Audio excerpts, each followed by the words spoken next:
Hi, ako po si Martin Andanar, and welcome to my man cave. I call my podcast show Martin's Man Cave, and you can listen to it on podcast.ph. You can also download it for free on iTunes, Podomatic, Stitcher, SoundCloud, or Spreaker. And yung podcast po ay tungkol sa mga buhay ng mga taong o mga leader ng lipunan, no, dito po sa Pilipinas. And what we do is we immortalize them on the podcast so that the future generations will have something to listen to, something to learn to from the people who have made a difference in our society.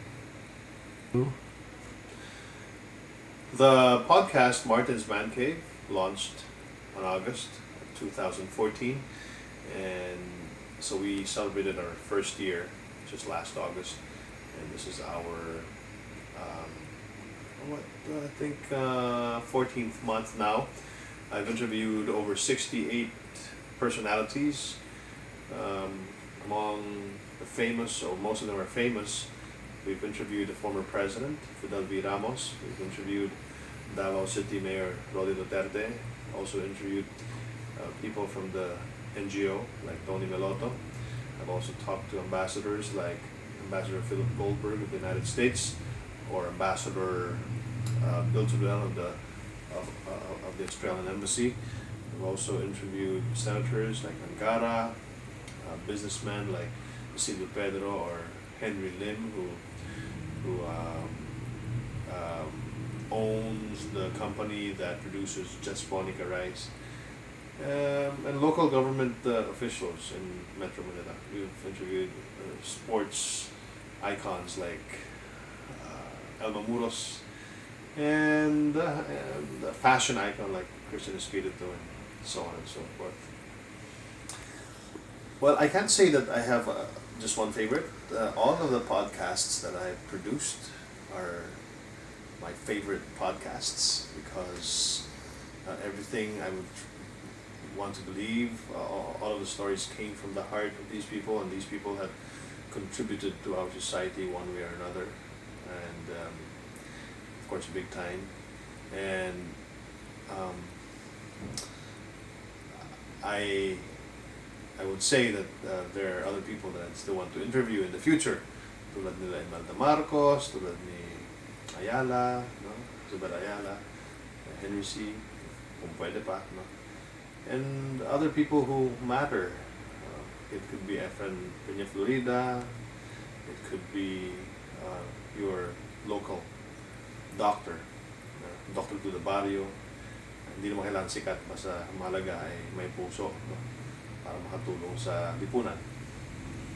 Actually, Geman, first and foremost, I'm a broadcaster, and first and foremost, I'm a broadcaster of TV5 and News 5, so I would always carry the flag of News 5. And I would always carry that responsibility as a professional broadcast journalist. So, I bring the ethical standards that we have on television and on radio here in the podcast. The only difference is the format, because the format here is longer, and we know that wala namang manunood at wala namang TV station na mapayagan ng isang programa na mas mahaba pa sa isang oras o 2 oras, di ba? So the only, I guess, difference between the podcast and the TV show is that, again, the format, and number 2, I do this in my own free time. Pero pagdating sa ibang programa sa podcast.ph, because Martin's Man Cave is only one program in podcast.ph, yung ibang mga hosts, they're free to say whatever they want to say or produce a show that they want to produce. So for example, pinag-usapan natin yung Dear Bayaw ni Jun Sabayton. He talks about sex, so he says all those explicit words that we would otherwise not use on television. I personally invite the guests. I also accept recommendations from friends or from other guests who think that this person should be immortalized on Rich Audio Podcast, audio documentary. And since I've interviewed the former President Fidel V. Ramos the number of guests and recommendations have just poured in endlessly. In fact, parang ako na nga ang nahirapan kung kung paano, kung sino pipiliin, no? Kasi marami na nga ang nakakaalam na this guy's doing this, blah, blah, blah, and everybody wants their lives to be recorded for the future generation, if not for the Filipino generation, but maybe for their families to know what they were once upon a time and who they were. And it's better for the person to narrate his story himself than having somebody narrate for himself. My favorite topic. No, I don't have a favorite topic. It's really about life. That's why I call Martin's Man Cave a life cast. It's not broadcast. It is a podcast in a podcast form, but the format is life cast because we talk about life. My favorite question, I don't have a favorite question, but this is the first question I would usually ask. Tell us more about your parents, and how would you honor your father and mother if they were listening to you right now? What would you tell them?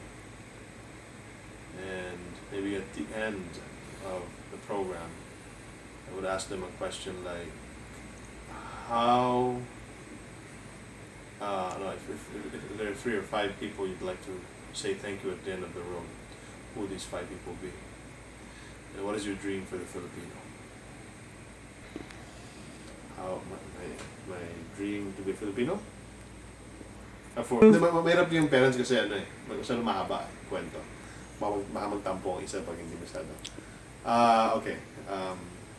The 5 people I'd like to thank at the end of the day, consider the parents 1, so of course the parents. Number 2 would be family. If not for the family, then I won't be able to do what I'm doing right now.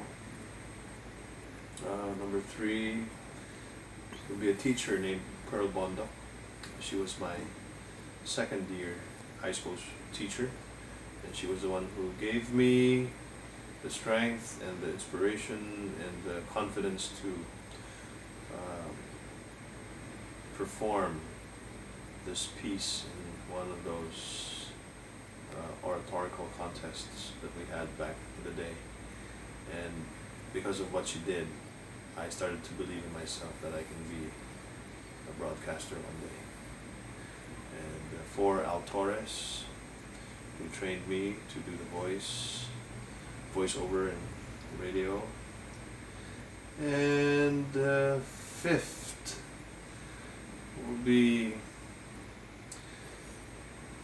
the war heroes.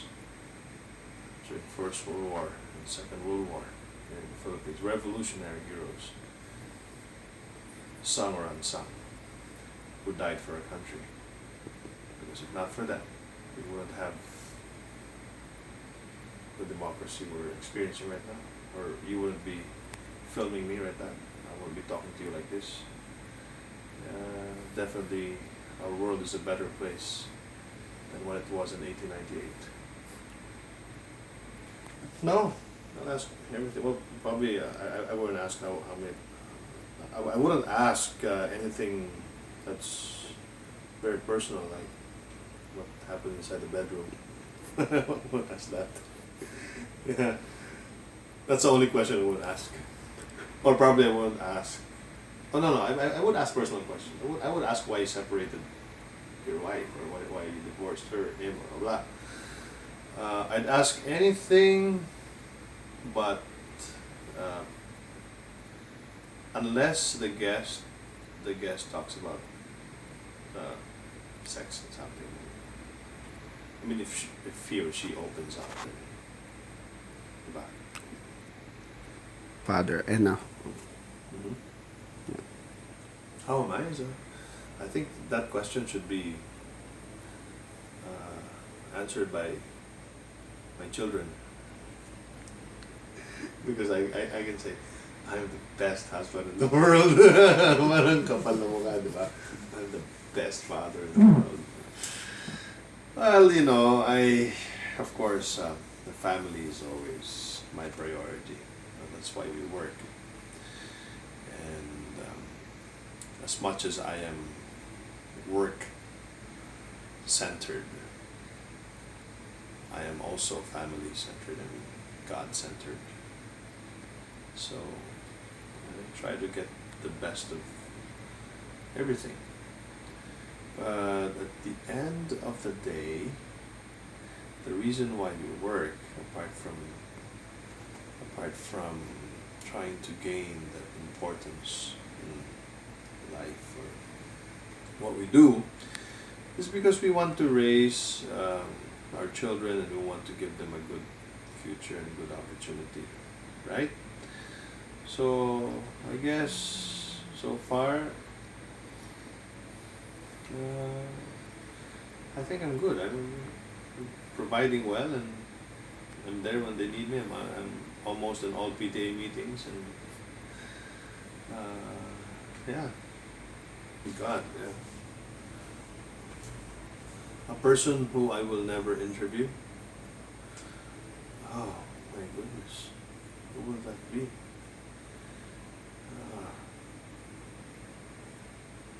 It's a tough question. A person who I will never interview. I will never interview myself. I see. My media advocacy is involving citizens in voicing out or making people more aware of what is happening around them and around us. Obviously, it's impossible for one broadcaster or one news organization to know what's happening in society. Now, with the help of citizen journalists, which the number is astronomical, then the level of awareness improves because of sheer number. If we empower our citizen journalists, or citizens in particular, in the realm of broadcast or online social media, or online social news media, then we're also empowering the entire society, because the society becomes, I suppose, more knowledgeable of what is happening. I'm so active in social media, that's where my work life revolves around. As the head of News 5 everywhere, the online news portal News 5, TV5, I have to be in social media. And with what I do here as an extracurricular activity, I have to be in social media. I have to open my Facebook, Twitter. I don't open my Instagram so much. I guess kasi mas pangmayaman yung Instagram no? Hindi masyado. Tsaka hindi ako mahilig talaga sa Instagram. But I do have an Instagram account. But Facebook, I think majority of the Filipinos are on Facebook. 7 out of 10, I think, in Metro Manila, the last survey. It's like I cannot live without it. It's a struggle to turn it off. But I make sure that I turn it off when I'm on holiday. But I always break that promise. I don't share everything on social media. On my personal Facebook account, I do share the things that I think my friends will appreciate. It's like in the newsroom, you don't give out all the news items that are available, because some of the news items are not even worth airing. No. I consider my social media account and my news feed on my Facebook as seriously the way I consider the news coming out of our news portals in our TV network. So yeah, I take it really seriously. I don't share anything that's BS or crap. My bashers, I don't mind them. You know, people are entitled to their own opinion, and I'm like a horse. You know?